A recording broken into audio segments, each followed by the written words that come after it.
अस्सलाम वालेकुम। मोहम्मद सिद्दीक मिठवार बाबाला मुलु कलाम नौ सिजो भरण महिल कंहिंखां पुछंदो आहे छा? वरी चंड ऐं तारा नखट कॾहिं भुलिया आहिनि छा? नौ सिजो भरण महिल कंहिंखां पुछंदो आहे छा? वरी चंड ऐं तारा नखट कॾहिं भुलिया आहिनि छा? ख़बर नाहे मुंहिंजे वजह सां ग़मगीन छो थिए थो। ख़बर नाहे मुंहिंजे वजह सां ग़मगीन छो थिए थो। शादमानू मुंहिंजे ग़मनि में तव्हांजी दिलचस्पी आहे छा? नौ सिजो भरण महिल कंहिंखां पुछंदो आहे छा? वरी चंड ऐं तारा नखट कॾहिं भुलिया आहिनि छा? जिते रोशनी तमामु घणी हूंदी आहे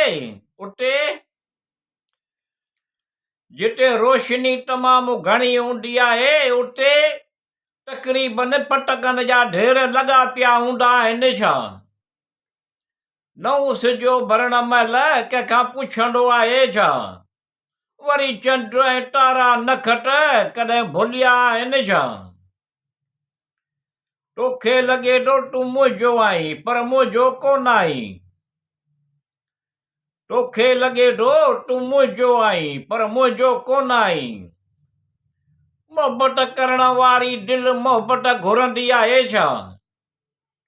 नौ सिजो भरण महिल कंहिंखां पुछंदो आहे छा? वरी चंड ऐं तारा नखट कॾहिं भुलिया आहिनि छा?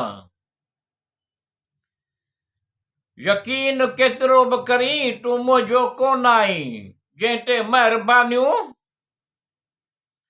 यकीन केतिरो बि करी तूं मुंहिंजो कोन आहीं जंहिं ते महिरबानियूं हूंदियूं आहिनि।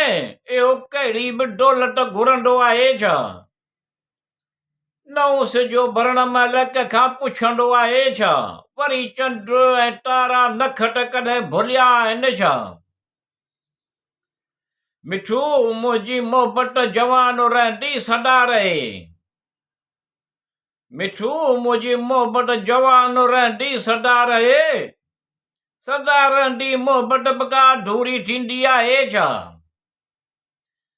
नौ सिजो भरण महिल कंहिंखां पुछंदो आहे छा? वरी चंड ऐं तारा नखट कॾहिं भुलिया आहिनि छा?